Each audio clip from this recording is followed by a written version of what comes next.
Hello, friends, and welcome back to Stories About Entitled People.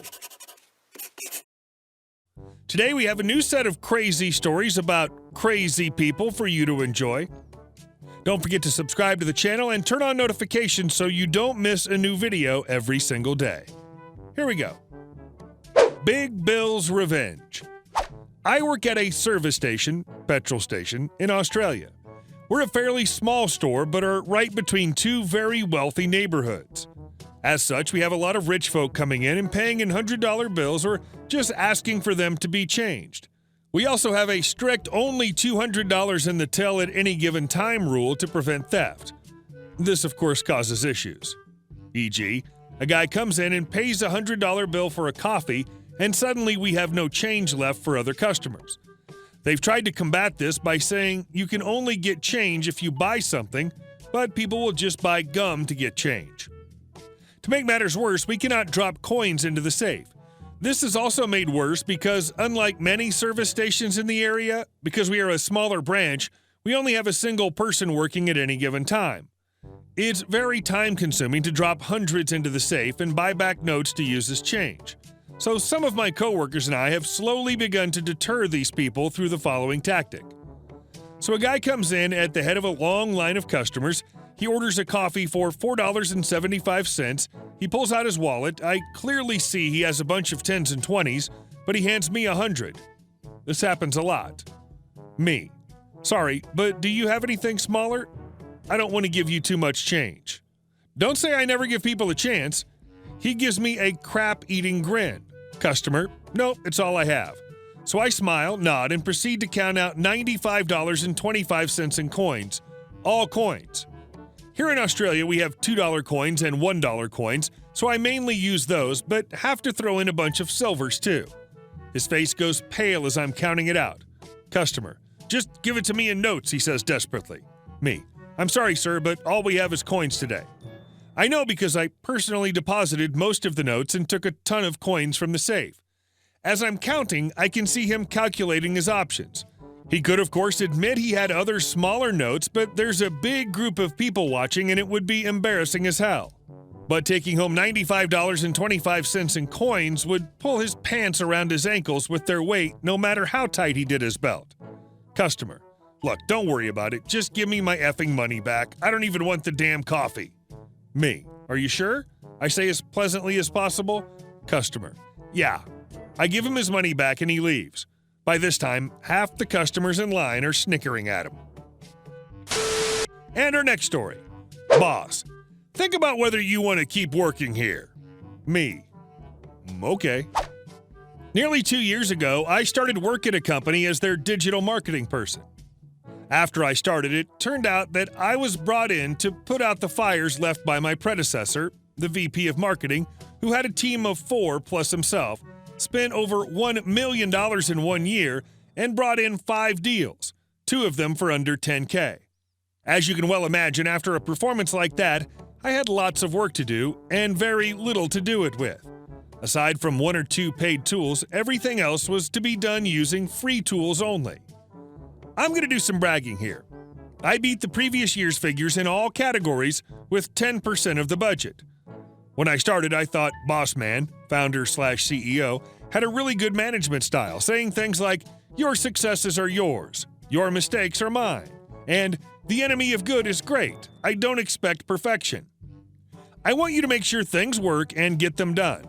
In essence, I was allowed to run my own one-man department and outsourced freelancers, and as long as I was getting results, he left me alone. Since I was the only person on the marketing team, I also had to learn a large number of skills and platforms that weren't directly related to digital marketing. Not to say everything was perfect, but things were pretty good. One of the main things that weren't perfect was that Boss Man had serious anger management issues. As I said before, he left me alone, but I saw him blow up at and fire other people for stupid crap. He lost it at me too once or twice, but he'd calm down after a couple hours and things would be back to normal. If it looks like an abusive relationship, that's because looking back, that's exactly what it was. As the year came to an end, I approached Boss and initiated a performance review. I ran him through everything I'd done in the past year, and he was pretty surprised at how much I'd done with so little. I asked him for a raise, pointing out that I was currently making $8,000 a month in local currency, averages $4,500 a month, when people with my, now augmented skill set, were making between $13,000 and $14,000 per month. I asked him for $12,000. He said he'd get back to me, and never did. Every time I asked him about my raise, he had another excuse. After the last excuse, I began looking for something else. The other day we had a meeting, and it turns out that 2 months ago I made a mistake.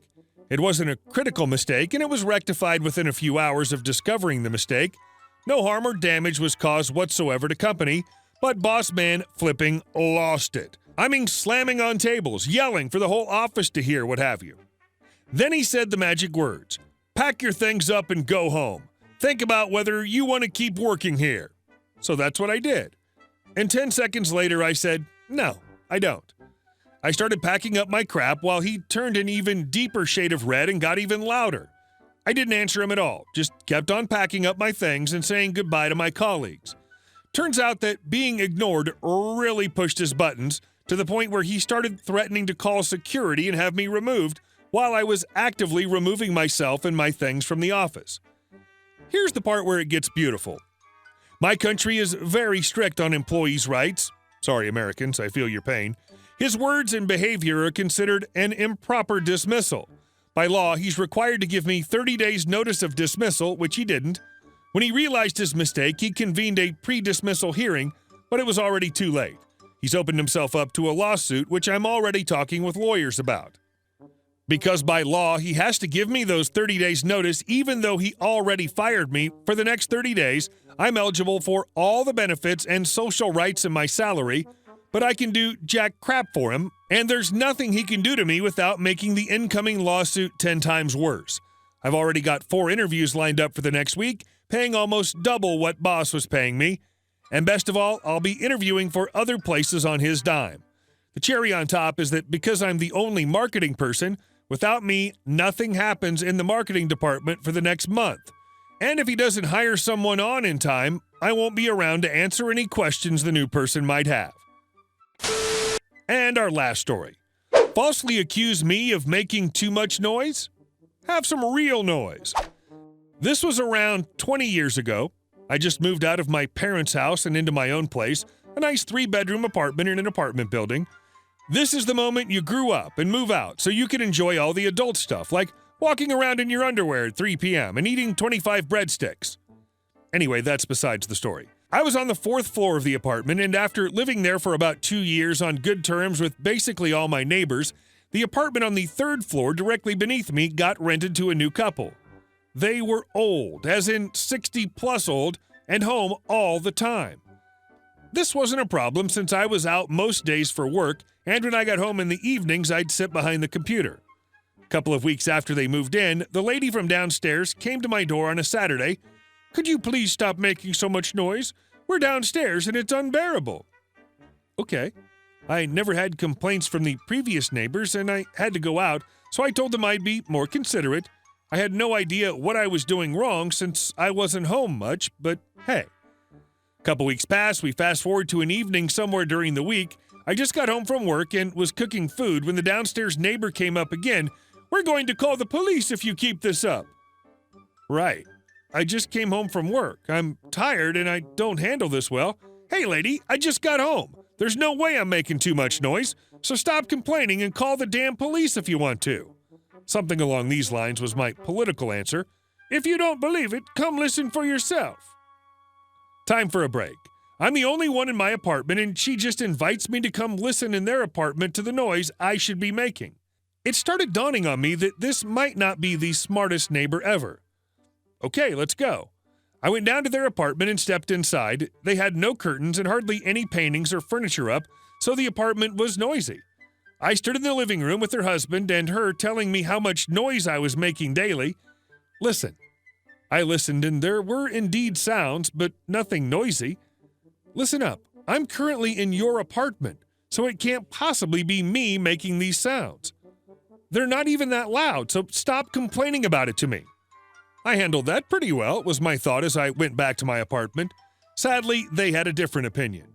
Their complaints started escalating from hitting their ceiling with what I assume was a broom to ticking on the radiator. That sound carries through the entire building, I assume. I'm pretty good at drowning out my surroundings when I'm playing a computer game, so it didn't bother me that much. Until one day, they decided to come to my door and wake me up to tell me that I'm making too much noise. I opened the door, and there was the husband, who was obviously sent by his wife, and when he saw me, he knew that I wasn't in the mood, and that I'd just gotten woken up by him. He almost apologetically told me that I was making too much noise. I looked at him and said nothing for 3 seconds, then said, "Okay," and closed the door.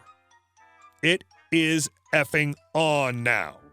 Next morning, 7 a.m., I get out of bed and stomp my way to the living room and kitchen to make my breakfast. Let me just turn on some music as well. Not too loud, but probably noticeable downstairs. I accidentally dropped my knife like 10 times on the kitchen floor, stones that make a nice ding, ping, ping, ping, ping sound when you drop a knife on them. I go to work, slam some doors, and forget to turn off my music. I get home after work, slam more doors, do my stuff behind the computer, but after 11 p.m. I make sure to occasionally hit the radiator pipe, which is running through my bedroom, and thus also through their bedroom. Basically, I made sure to be the obnoxious neighbor that never was. I kept this up for about a week. After that, I returned to my normal behavior again, and they never once complained to me again for the remaining 5 years I've lived there. I assume that either the woman got the point or the man grew a pair and stood up to his nagging wife. I don't care much, because either way, my problem was solved. Hey guys, thank you all for watching the video, and I'll see you in the next one.